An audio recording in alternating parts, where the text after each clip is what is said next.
Hello again, ReLIVE fans. Welcome back for yet another Should You Pull, Should You Ban video.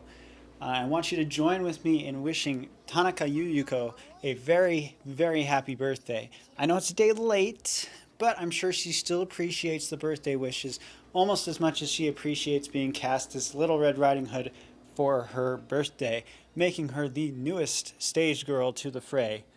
Should you pull for her? And when you see her in PvP, should you ban on sight, or how should you react to her? I'll answer these questions and more in my review of Little Red Riding Hood. Now, if you've already heard some of the conversation regarding Little Red Riding Hood, you've probably heard the phrase, she's already countered. There is a lot of merit to that, but I want to talk about her strengths, and then we'll revisit it, and we'll see that Little Red Riding Hood is actually a double-edged sword for both you and your opponent. When we're talking about her stats, her act power is fantastic, Zeus level. Her HP, decently good. Her special defense, even stronger. But her normal defense is a real bugaboo, just barely above 500, basically not even there. And her agility, if you recall, talking about Momotaro last time, I said 1750 is the average for this meta. 1603, way below that. Probably even decently slow in the old meta. So you have to keep that in mind. For her units, not her unit skills, excuse me, for her basic acts, you'll notice that there's no Slash of Brilliance, another key absence. That'll come up when we're talking about memoirs, so remember that. Her acts actually all do medium damage, though the one that applies mark is relatively harmless compared to the other two. The ones that target one person, which would be the Protection Strike and Rondo of Brilliance, actually deal medium damage. And if you notice that the Rondo of Brilliance, it is 3 AP, which is kind of a bummer. Foxy Mal already has a Rondo of Brilliance that does it for 2 AP. And Fanchiru does the same type of thing, but also sleeps for a turn. The thing that Little Red Riding Hood gets, that little key difference she gets, is she deals medium damage with it, which can actually be really decent, and in late game situations, a nice tool to use if you just can't find a better move to use. So a pretty interesting kit, not really as all-encompassing as I would like, though it is kind of like a Swiss Army knife. You can use it for different types of things, just not all the things that you might want it for. That special barrier, by the way, to the front ally, that's a 10k barrier, which can be really useful, especially if put on like someone like Puck, who might, if she's using aggro, might allow her to take an extra climax act. Or if in the case that you use Little Red Riding Hood's climax act that turn, she might be able to tank the rest of the turn, because Little Red Riding Hood gives Invincible, this is a return of it since Bride, to the front 3 allies. Not the whole team, but the front 3 allies. But she also deals high damage to all enemies, so she's AoE instead of Chopper like Bride was. Her attacks, however, are 6 hits, which is, nice for removing evasion and fortitude, so you probably don't really need to worry about perfect aim on her. I'll get into more of that in a moment. But it is pretty big counter heal food. And that is a big problem. We'll talk about that more in a second as well. But her unit skill is the most powerful aspect of her toolkit. If you ask me, I'm sure many people will disagree. But the reason I personally pulled for her was because she gives act power up and critical damage up to the entire mid row. This is shared by Fanchiru, Venus, who's yet to come, and Pollux. All very powerful stage girls, none of which would be quite as powerful without this unit skill. So she has that in common, which puts her in good company. Her auto skills make her even more interesting. I talked about not running perfect aim on her. She has blindness resistance at 100, which is, obviously she's completely immune to blind. And in the case of Otohime becoming more relevant, with Momotaro not being able to cleanse blind on her own team, Little Red Riding Hood sidesteps that by saying, I don't give a crap, I'm going to hit you anyway. So again, perfect aim, probably not a good memoir to put on her. Last is she has dexterity plus 15%. This is actually really cool. I'm not sure how good it is, but typical stage girls have a 5% dexterity rate. That's 5% chance to critically hit on every time they hit.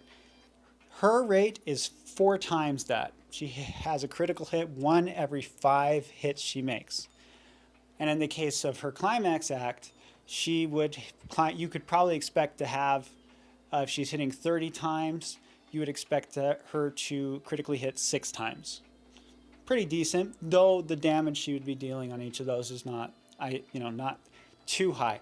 But it makes her a nice kind of late game brawler where she can really nail a Diao-chan in the late game situation to kind of really clutchly clear a fortitude. But how would I expect to see her used? Enough about her skills. How would I expect her to be used? Well, in regards to that, let's address the 2 elephants in the room. One I already mentioned. She is counter heal food. If she is used on a turn when your opponent has counter heal up, they are very much possible they are healing to full. If you're hitting each of them 6 times, that's 60% health. One, it's almost impossible for her to be dealing 60% of their health as is. And for each of their hits, 10% for that 60%, very unlikely she'll be able to overcome that 10% each turn. So that's where I'm saying they might heal to completion at 100%.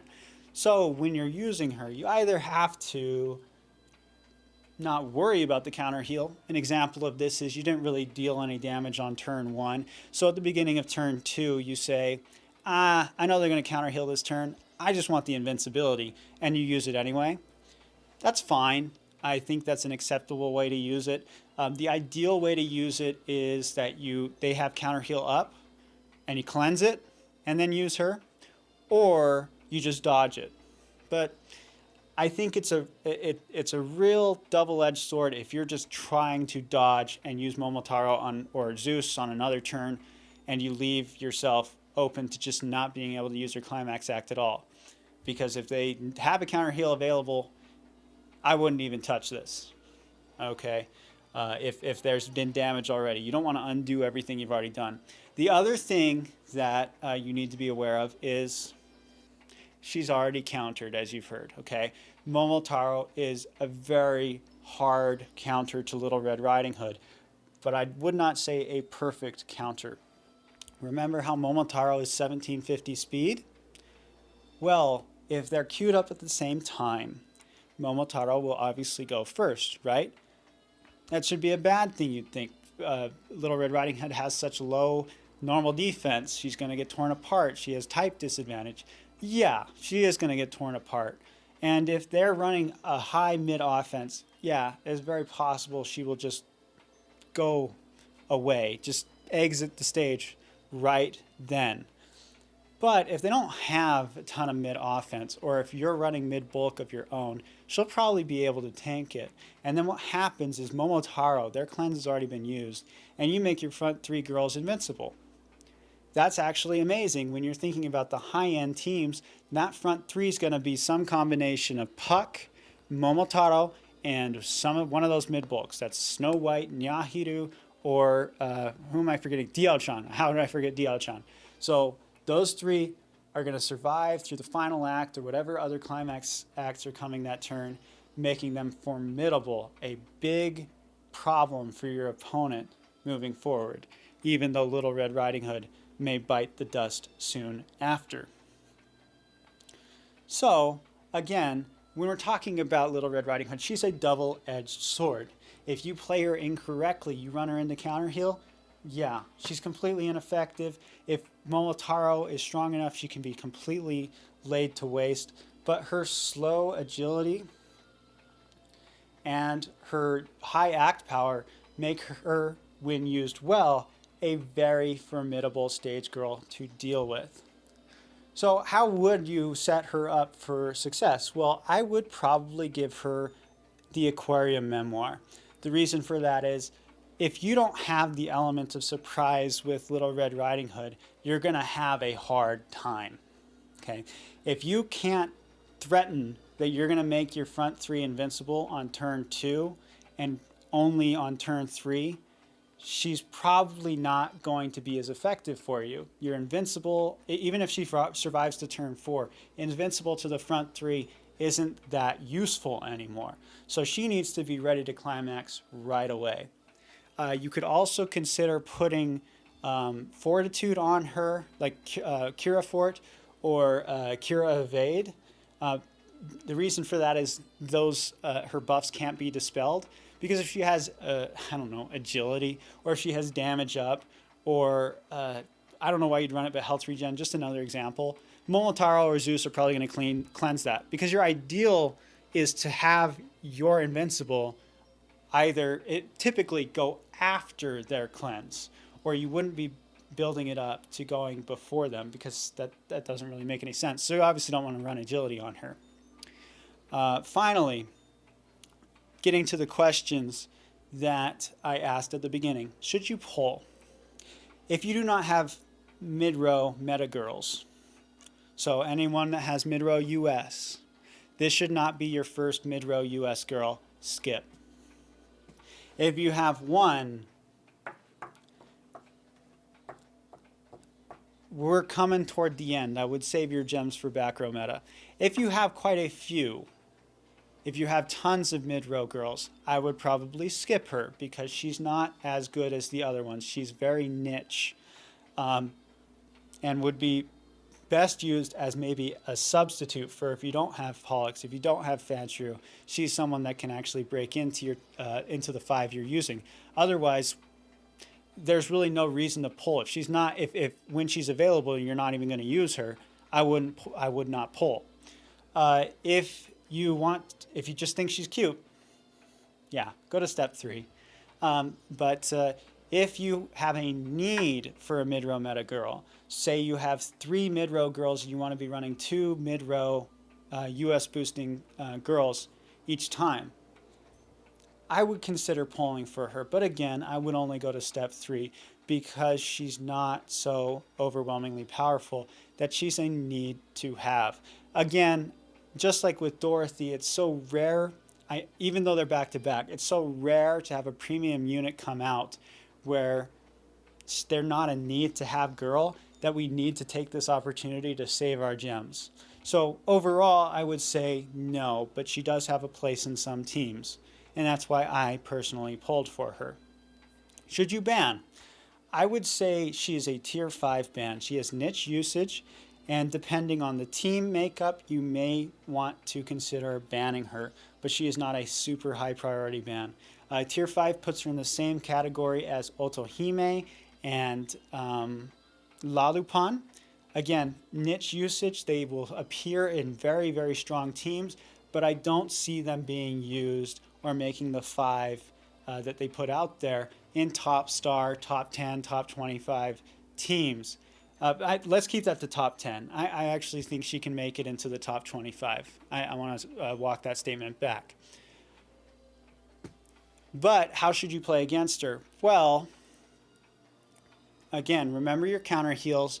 Remember your cleanses. Don't screw yourself up, okay?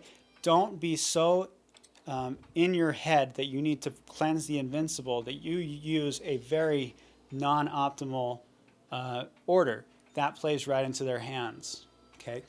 But do apply a lot of thought when you're playing against them. When do you expect them to use it? When would be most effective for them to use it? If you can scare them away from using it when they're most effective, you win. Okay? So this is my review of Little Red Riding Hood, a very interesting stage girl who might look like an easily passable stage girl, but actually is a very, very intriguing one for those that will use her and those that will go against her. If you have any questions, please leave a comment, or you can join my Discord server. We're very nice. Obviously, a band tier list is there. And as always, hit subscribe. We love you. Thank you for joining me. Good luck in your gotchas. Good luck in your reviews. I will see you later.